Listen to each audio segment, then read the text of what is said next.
السلام عليكم ورحمة الله وبركاته كبجمتوتا في داتوتا وردفتوتا يوتيوب channel هلما أوروتو ويلكم الشمار كفوني هوندي كيسانو تكا قد أمانتي كتا جند أصون جنة نجي هندو ما كيسانو سناقا كابو كيلين سران بكو مجرتان هندتي وردفتوتا كيا warroonni jalqabarraa hanga ammaan hordoftan galatama galan keessan dachaa haa ta'u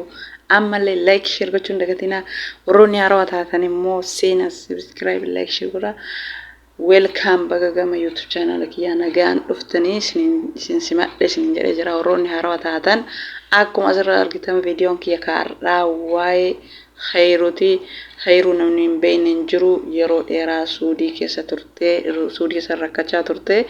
alhamdulillah galata rabbii amma gara biyyaa galtee jirti khayruun gara biyyaa galtee jirti biyya nama kana keessatti ofii mataa ofiitiif jiraachuun ni ulfaata akkuma san ilma ofii guddifattee ka dubartii meeqa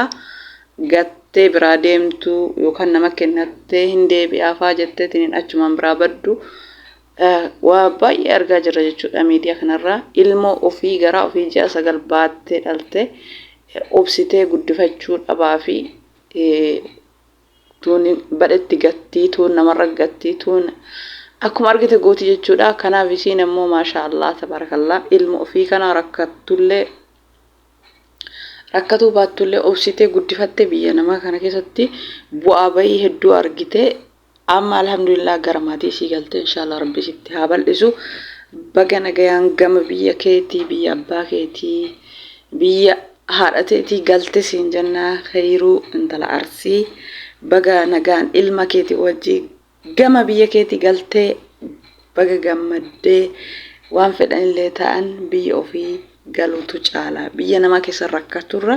biyya ofii keessatti rakkatu wayya biyyi namaa rakkoo namallee namaan beektu dhibee namallee namaan beektu kanaafi biyyuma ofiittu namaa caalaa yoo fayyaa qabaatan yoo humna qabaatan yoo namatti tole ni dalagatanii yoo namatti hin tolle immoo gara biyyaa galuutu caalaa kanaaf isiin maashaallah ilma ofii kanallee guddifattee obsitee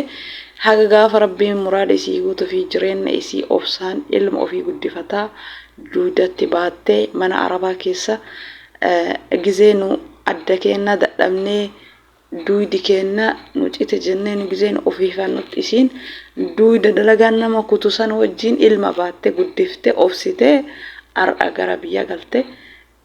rabbiin jireenya isii sitti haa bal'isu deebitee biyya namallee dalagattullee biyya keessattillee dalagattullee rabbiin isitti haa bal'isu haala karaa hundaanuu rabbi isiif haa laaffisu biyya teettee dalagattillee biyya namaa jijjiirtee deemtillee arra ilma ofii kana haadha ofiitii kennitee bakka barbaade deemtee dalagachuu dandeetti rabbiin muraada isiif haa guutu hamtuu ishirraa haa qabu itti haa bal'isu jireenya wallahi namnummaan kamiyyuu ka biyya namaa keessa waggaa dheeraa ture rakkatee rakkoo bu'aa bahii hedduu argee dadhabee gale wallahi osoo namaa mijoofte biyya namaatitti rabbiin nama hin deebisin jechuudha biyyi namaa bu'aa bahii hedduu qabdi jechuudha kama dhaqee argitu beeka ka dhaqeen arginiif haarawa yoo ta'e malee rabbiin muraada hunduma kennaa guutee biyya namaa kana ga'e nuuni haa jedhu silaa eessan ga'a miti jireenyi inuma dabalaa namni inuma deema wanni jijjiiramu takka hin jiru jechuudha jireenyi oluma dabalamaa deema namni biyyatti hafullee hin jiru kanaaf rabbiin si haa laaffisu obboleettii ta'e nakheeru gara maraanu rabbiin hunduma keessan obboleeyyan kiyya ka galuuf karoora qabdan rabbi karoora keessan haajaa muraada keessan isiniif haa guutu nama galee biyya keessa gattaa'ee gammadee jiraatu rabbiin numara haa taasisu nama sagal biyya namaatitti deebi'uu miti umriin namallee akkasuma deema gadi hin taa'u yeroo ammaa kana waggaan ji'a fakkaata akka ustaaz Raayyaan abbaa mancaa baanan akka malee daddafaa jechuudha yeroo ammaa kana umriin kennallee akkanuma daddafaa nuti dalagannee kana jijjiirraa kana wajjannaa jennee biyya namaa keessatti gizee lakkoofna umriin kennallee akkasuma nurraa kutti umrii kennattillee nama osoo hin fayyadamin duniyaa bichaaf fixa rabbiin hin taasisinii nama dalagatee umrii ofiititti illee gara biyya ofii galee waan silaa dubartiin godhu qabdu ilmaan horuu qabdu duniyaa bichaa dalaydee horuu miti ilmaanis hortee duniyaallee hanga muraasa takka duniyaan sagaleen guuttu kudhanuma dalagattee waa maraa nama guutuu eegalu rabbiin haa taasisu nama osoo ilmoon dhalin umrii ofii biyya arabaatitti kutee gaafa qabeenya kunuunsee walitti godhatee qabeenya san gaafa gale ilma of biraa dhabe qabeenyi sunuu namatti hin toluu jechuudha. Kanaafi hundumti keessanuu qorri isinii mijaa'ee biyyuma keessa ta'a akka isinii mijoofne immoo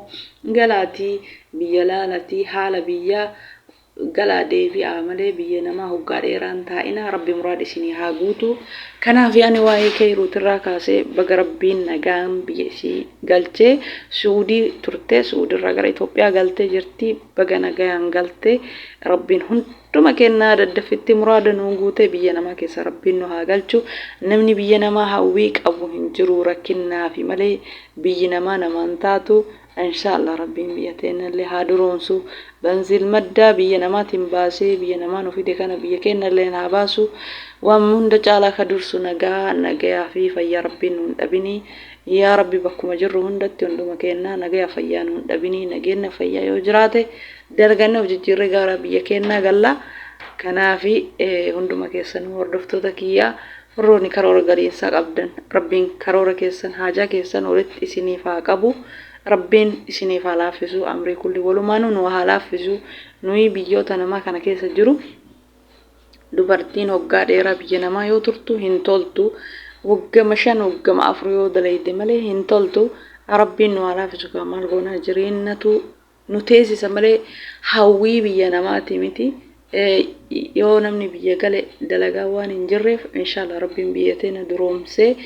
nama biyya ofii taa'ee dalagatu ga'ee biyya namaa jedhee biyya ofii taa'ee dalagatee gammadu rabbiin nu haa taasisu. Kanaaf hordoftoota kiyyaa waa'ee Kayruutirraa kaasee jechumaan yaada kiyyallee keessa bahee inshallah rabbiin haajaa muraada keenya nu haa guutu. Viidiyoon kiyya kaarraa kana akkasuma gorsallee akkasuma du'aa illee waliif godhuuf inshallah haajaa muraada keenya rabbiin nu haa guutu. Duniyaa dalaganne keessa rabbii barakaa nuuf haa kaayuu. Nama waan xiqqoo dalagatee waan guddoo biyyatti hojjatee gara biyya ofii gizeen galee waa hunda guuttatu rabbi nu haa taasisu inshallah. Namni hunduu miidhama dadhabbii namni hin qabne jiru namni biyya namaa amriin kulliin nuuf haa laaffisu haa laaffisu rabbi haajaa muraada keenya nu guutee ga'ee nuun haa jedhu. Kanaaf hordoftoota kiyyaa viidiyoon kee karraa kana fakkaata isinitti tole like share subscribe gochuun dagatina. Haga viidiyoo biraatiin walitti deebinutti assalaamu alaykum warahmatullaahi wabarakaatu. Hordoftoota kiyyaa bye bye isiniin jedha nagayaan naaf tura.